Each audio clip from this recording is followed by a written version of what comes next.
You know that guy in your office who can down like 5 monsters at a Celsius and feels nothing? And then you take a sip of Mountain Dew. That's me. And I'm wired for days. Yeah, that's right. 1 sip. It's weird. And everybody's, oh, I wish I could do that. No, you don't. It's not just tolerance, it's also brain chemistry. So we've talked about some neurotransmitters in previous videos. Today, we're going to get into how caffeine interacts with some of those neurotransmitters and other things. Caffeine is not just energy, it's also a way to hijack the brain from what it's supposed to be doing. It blocks the adenosine, which is your sleep signal. For some people, this is a terrible thing. For me, if I get a little bit of caffeine, if it's not matcha, which has theanine, we'll talk about that later, I am wired. I'm not sleeping. One time, a couple months back, I had some caffeine and I was up at 3 a.m. working, full on productive. So then what happens? You start flooding dopamine, adrenaline, your nervous system gets slammed, and your baseline wiring determines if you can handle that or not. We have 5 caffeine personalities that we talked about last time with the neurotransmitters, or the neurotyping. So you got your type 1As, we were talking about them, the alpha, they're very aggressive, decisive. They're best at about 100 to 200 milligrams of caffeine. If they have too much, they're going to turn into rage mode. They're going to be very jittery, very impatient. Your type 1B is me.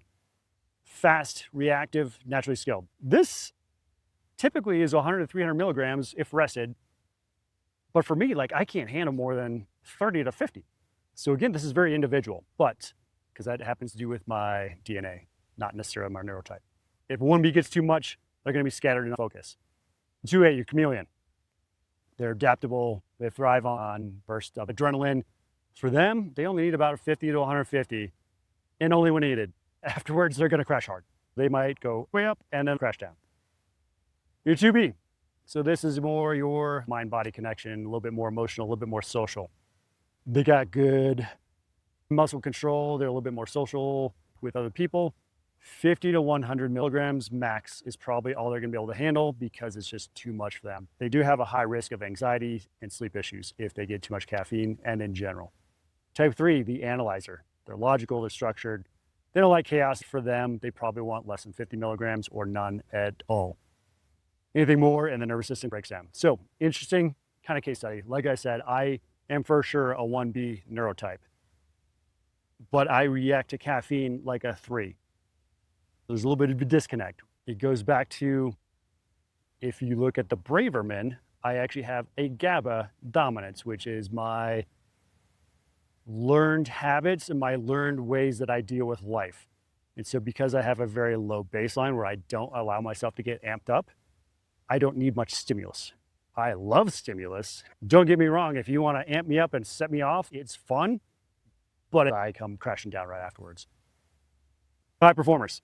You'll also notice that sometimes you develop a tolerance. 300 milligrams might just get you to normal.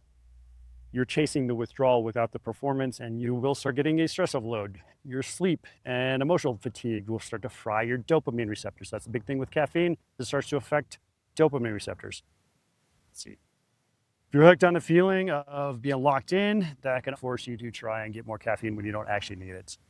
And if you don't have it, you might panic. When you're performance mode, you don't necessarily need all of the caffeine. You probably just need enough to get the stimulus and be focused.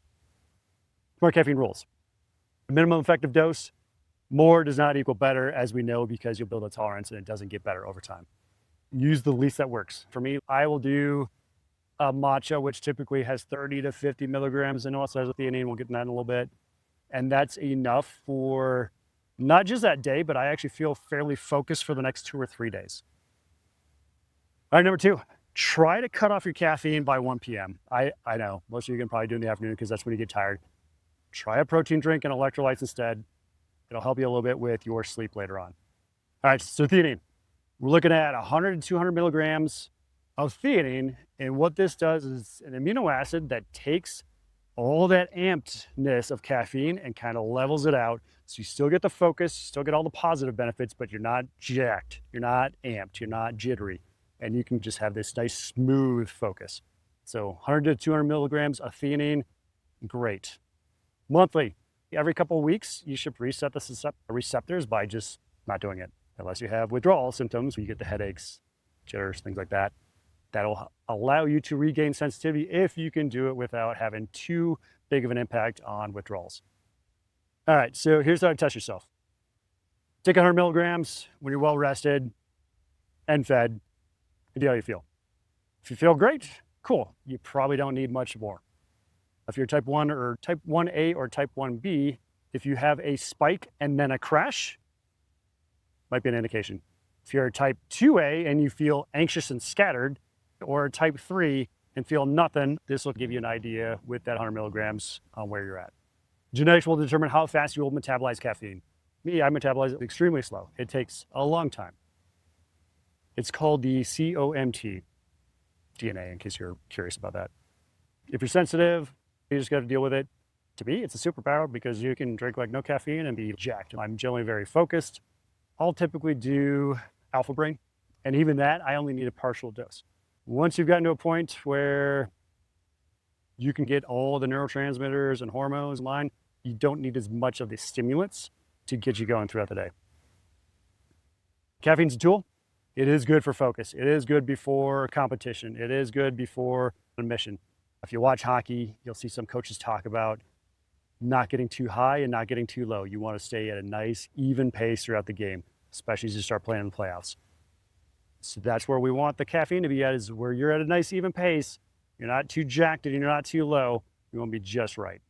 Let me know what you think you are as far as how you handle caffeine and what your neurotype is, and if that seems to match up with you. And I'll talk to you later.